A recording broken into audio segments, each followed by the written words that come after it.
Hello, thank you so much for joining me today for this Medicare Medicaid Assistance Program presentation.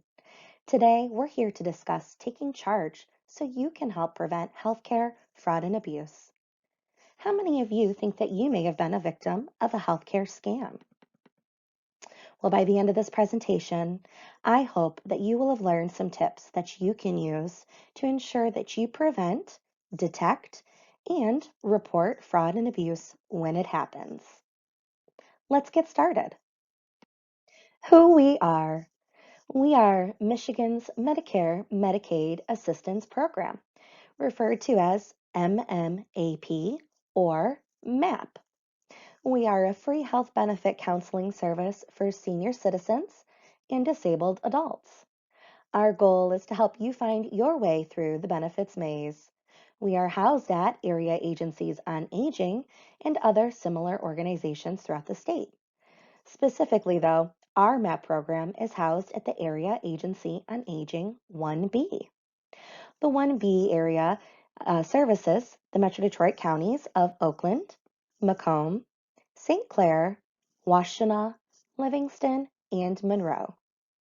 MAP is also Michigan's SMP, or Senior Medicare Patrol.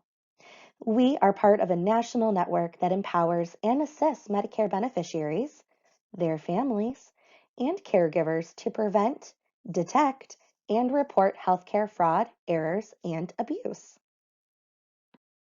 Let's learn a little more about Medicare fraud and abuse. Medicare fraud, errors, and abuse affect everyone.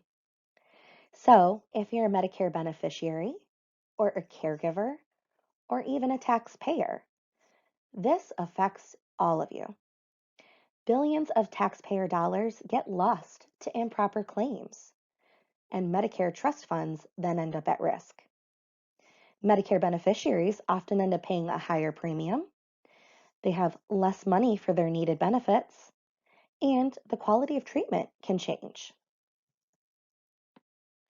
Medicare fraud, errors, and abuse can also cause serious personal consequences for beneficiaries, such as medical identity theft, negative health impacts, personal financial losses.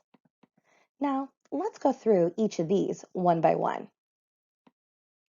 Medical identity theft occurs when a beneficiary's Medicare number is misused, either by a provider, a supplier, or someone posing as the real beneficiary in order to receive medical care. Such Medicare numbers are considered compromised. The recently issued Medicare cards are no longer using your Social Security number as the Medicare beneficiary ID. It's now a random combination of 11 numbers and letters as shown on this sample card. However, this new Medicare number is still uniquely yours, and in the wrong hands, it can impact you directly. Medicare numbers can be replaced, unlike Social Security numbers. If they're stolen or misused, this is not an easy process and can take up to months or even years to resolve. If you're receiving health care from a fraudulent provider, this can mean the quality of the care is poor. The care is not medically necessary, or worse, the intervention is actually harmful. Also, a beneficiary may later receive improper medical treatment from legitimate providers as a result of inaccurate medical records that contain false diagnosis, records showing treatments that never occurred, misinformation about allergies, incorrect lab results. Additionally, because of inaccurate or fraudulent claims to Medicare, beneficiaries may be denied needed Medicare benefits. Some products and services have limits, and if Medicare thinks that such products and services were already provided, they will deny payment.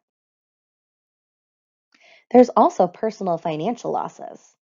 Medicare fraud, errors, and abuse can all result in higher out-of-pocket costs for beneficiaries, such as copayments for healthcare services that were never provided, or were excessive, or were medically unnecessary. Beneficiaries may also find themselves stuck with bills for services from providers who should have billed Medicare, but instead billed the beneficiary for the entire cost of that service. Keep in mind that even though your new Medicare identifier, the number on your Medicare card, is no longer your Social Security number, it can also be used fraudulently to obtain goods or services and should be protected as securely as your Social Security number. Also, there may be legal and financial consequences for beneficiaries who are complicit in fraud and abuse, since participating in schemes to defraud Medicare is illegal.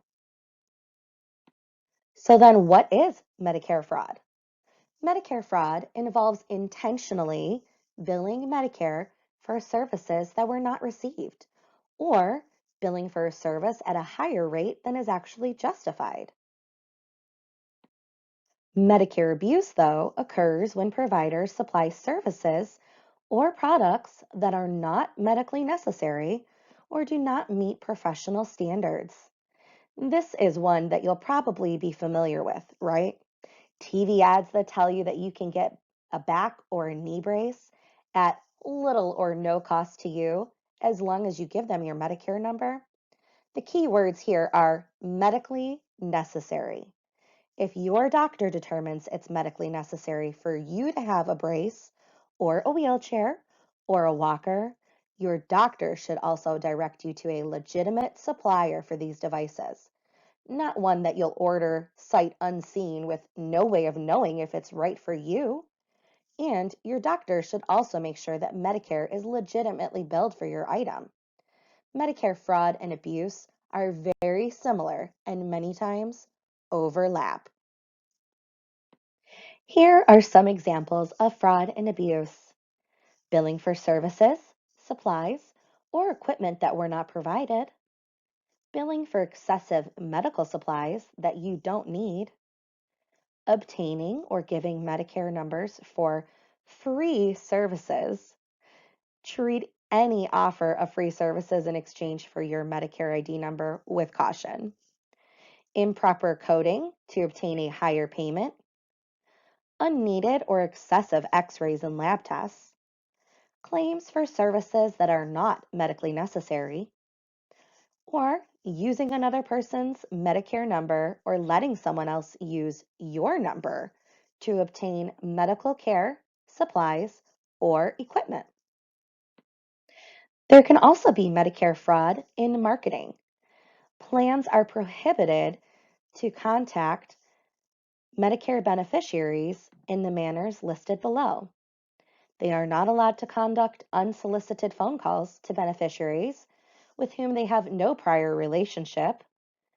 They cannot send unsolicited emails to beneficiaries who have not agreed to receive these emails.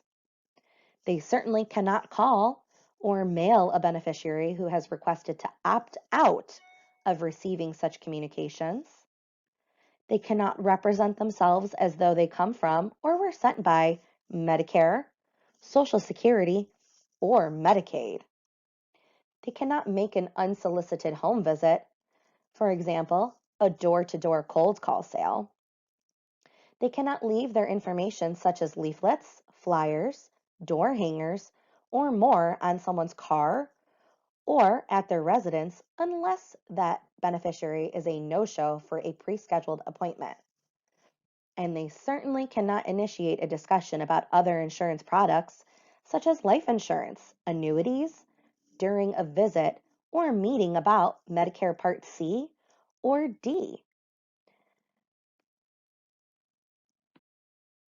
Medicare scams are a growing problem and are most likely the issue that you'll encounter as a Medicare beneficiary.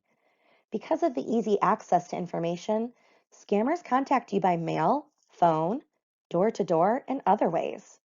Many of these salespeople are trying to sell you products that you are either not covered for or are not appropriate for your personal situation.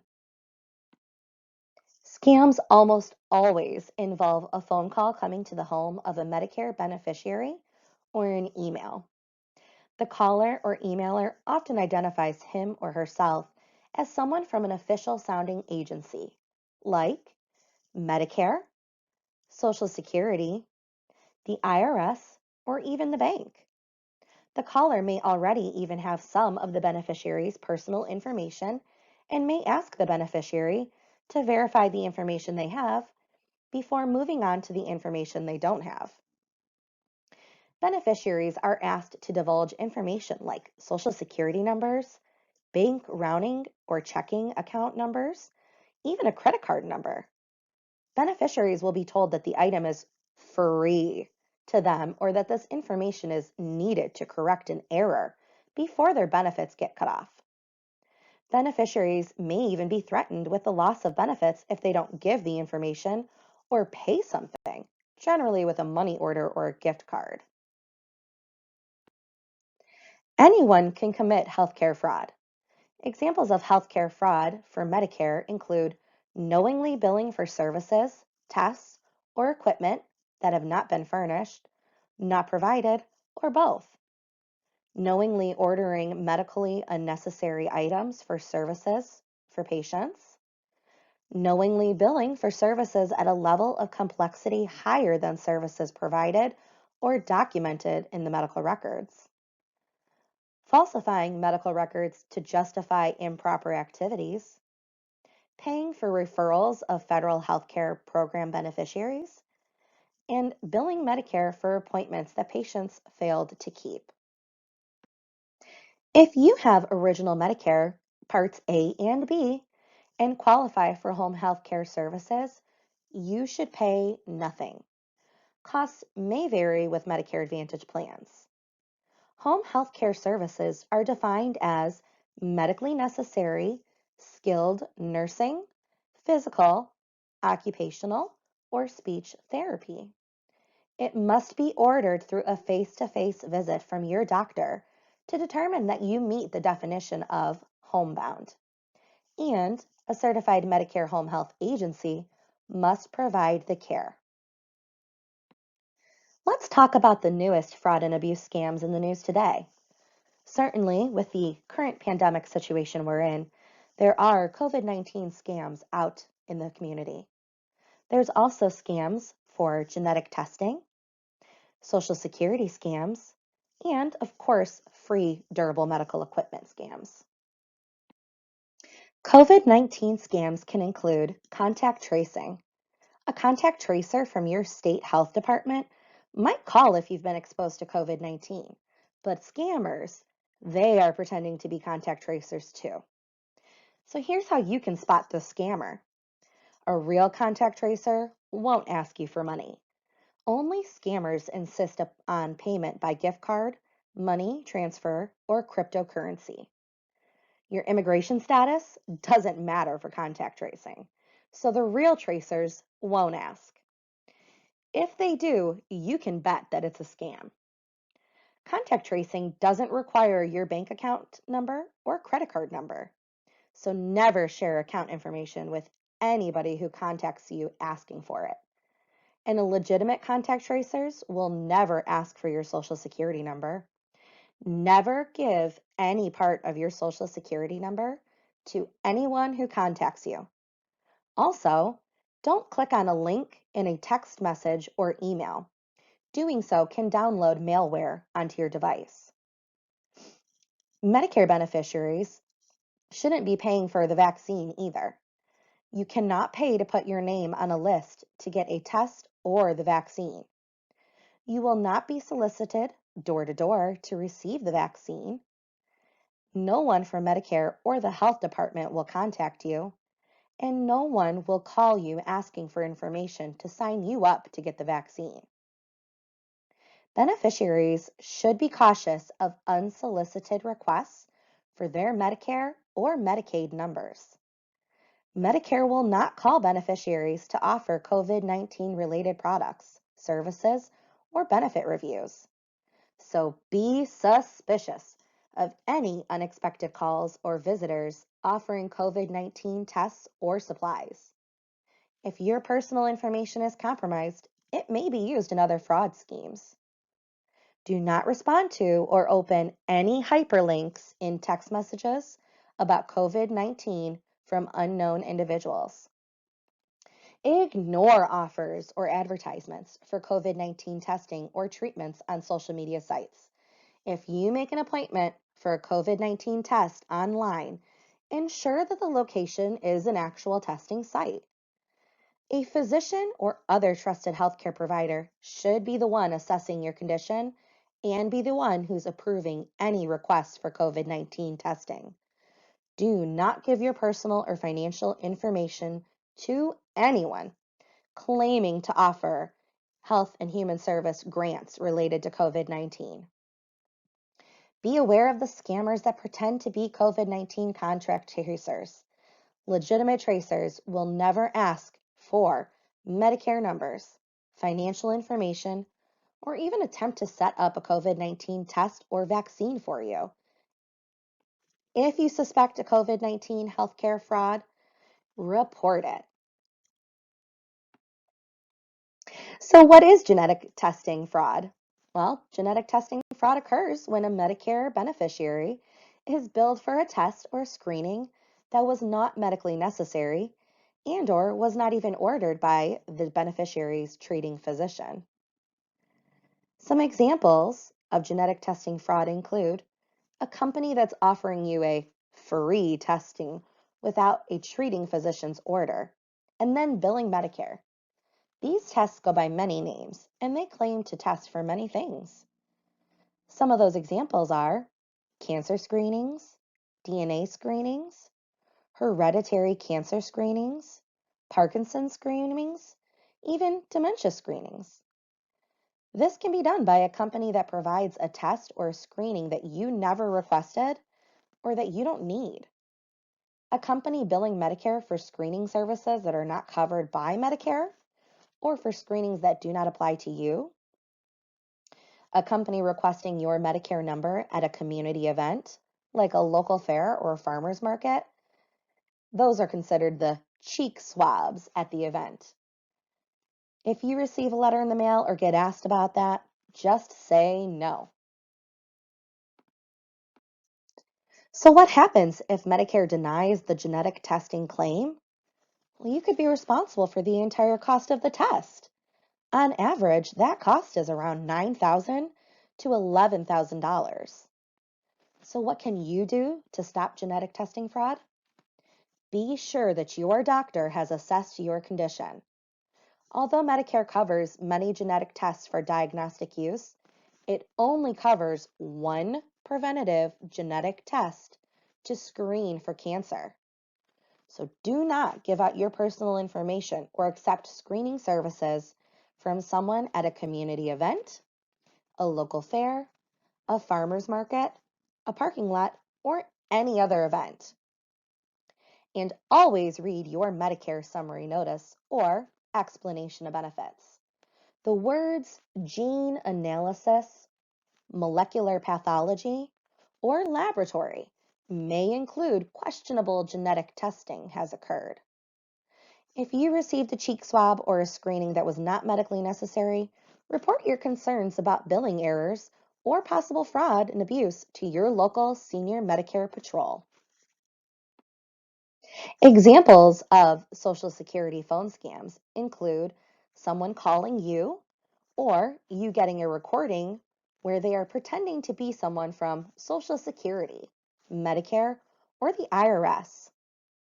If you receive an official letter or email that can contain your personal information, the caller or letter may claim that you've been a victim of identity theft and that you've been hacked. They may even threaten to arrest you or sue you. They often require you to purchase gift cards, send cash via wire transfer, or pay using Bitcoin or a prepaid debit card. So how do we avoid Social Security scams? Well, in most cases, Social Security will mail you a letter if there's a problem. So never pay a government fee or fine using retail gift cards, cash, internet currency, wire transfers, or prepaid debit cards. They are very difficult to trace and recover. And if you receive a call or an email that's suspicious, hang up, don't respond, and contact your senior Medicare patrol. Our number is 1-800 803-7174. And of course, when you contact us, try to have as much detail as possible of the contact. So let's take a look at what you can do. So if you've identified one of these issues, what do you do next? That's what I'm here today to tell you. Not only am I going to let you know what to look out for, but I'm letting you know how to handle it. Contact the Senior Medicare Patrol. The organization exists to help you avoid and report these problems. The Senior Medicare Patrol programs, or SMPs, help Medicare and Medicaid beneficiaries across the country prevent, detect, and report healthcare fraud. By doing so, we help preserve the integrity of the Medicare and Medicaid programs. Because this work often requires face-to-face contact to be most effective, SMPs nationwide rely on approximately 5,000 volunteers who are active each year to help in this effort. So, what can you do to take charge and help prevent Medicare fraud, errors, and abuse? I'm here to tell you how in 3 easy steps: protect, detect, and report. The first step is to protect. Protect yourself and your loved ones from Medicare fraud and abuse. Treat your Medicare and Social Security numbers and numbers like your credit card. Don't give out your Medicare number except to your doctor and other Medicare providers. Don't carry your Medicare card unless you need it. Only take it to the doctor's appointments, visits to your hospital or clinic, or trips to the pharmacy. There's no need to carry your Medicare card at all once your healthcare provider has the number on record. A very safe policy to follow is to remember, if you see a phone number on your caller ID or cell phone and you don't recognize it, you don't have to answer it. If it's someone who's really trying to reach you directly, they'll leave a message. But it could be a robocall, in which case the call will disconnect and you'll never have to deal with it. If you answer a call from an unknown number and it's a robocall, they can automatically confirm that you have a working phone number, and other scammers may try to contact you. Watch out for identity theft. Scam artists will not only use your Medicare number to defraud Medicare systems, but this is also one way that people can steal your identity. So be aware that Medicare doesn't call or visit to sell you anything. However, Medicare does now require their contractors to contact beneficiaries from time to time, so make sure that you're vigilant. Keep in mind that you don't have to talk to anyone who calls you or shows up at your door that you do not trust. Medicare contractors will understand. Do be cautious of others that are offering free medical services. If it sounds too good to be true, it probably is. So pass it on. Share this information with friends and family members who might not already know how to prevent Medicare fraud and abuse. After we protect, we must detect. Detecting Medicare fraud and abuse can be simple. Even if we do everything right, there's still a chance that we could be targeted for healthcare fraud. And there are many ways that your personal information can be used without your permission. So record your doctor visits, tests, and procedures. Always review your Medicare summary notice and explanation of benefits for mistakes. Look for 3 things on your billing statements: charges for something you didn't receive, billing for the same thing twice, and services that were not ordered by your doctor. Compare your Medicare summary notice and other statements to your list of visits, procedures, and tests.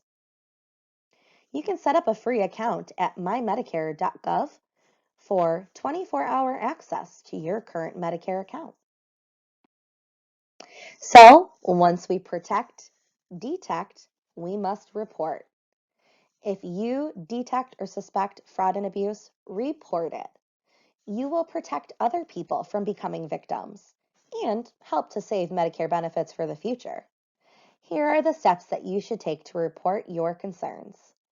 First, If you have questions about information on your Medicare summary notice or explanation of benefits, call your provider or healthcare plan to find out if it was an error that they can correct without taking further action. If you're not satisfied with the response that you get, or you're not comfortable calling your provider or plan, gather all of the facts that you can about your situation. Make sure that you have your MSN, Medicare Summary Notice, or EOB, Explanation of Benefits, and any other supporting documentation that shows the possible fraud or abuse. Then contact us, the Senior Medicare Patrol. Please keep in mind that services provided by your Senior Medicare Patrol are free and confidential. Our number is 1-800-803-7174. So remember, you can take charge and help prevent Medicare fraud, errors, and abuse in those 3 easy steps: protect, detect, and report. And remember to take what you know and pass it on to friends and loved ones who may not be familiar with this information. So if you need to speak to your Senior Medicare Patrol, contact MAP, Michigan's Medicare Medicaid Assistance Program. You can visit us online for more information at www.smpresource.org or call us toll free at 1-800-803-7174. Your call is not only free, but it is also confidential. Thank you so much for attending our presentation today. If you have any questions, please feel free to reach out to me for further assistance. Have a wonderful day.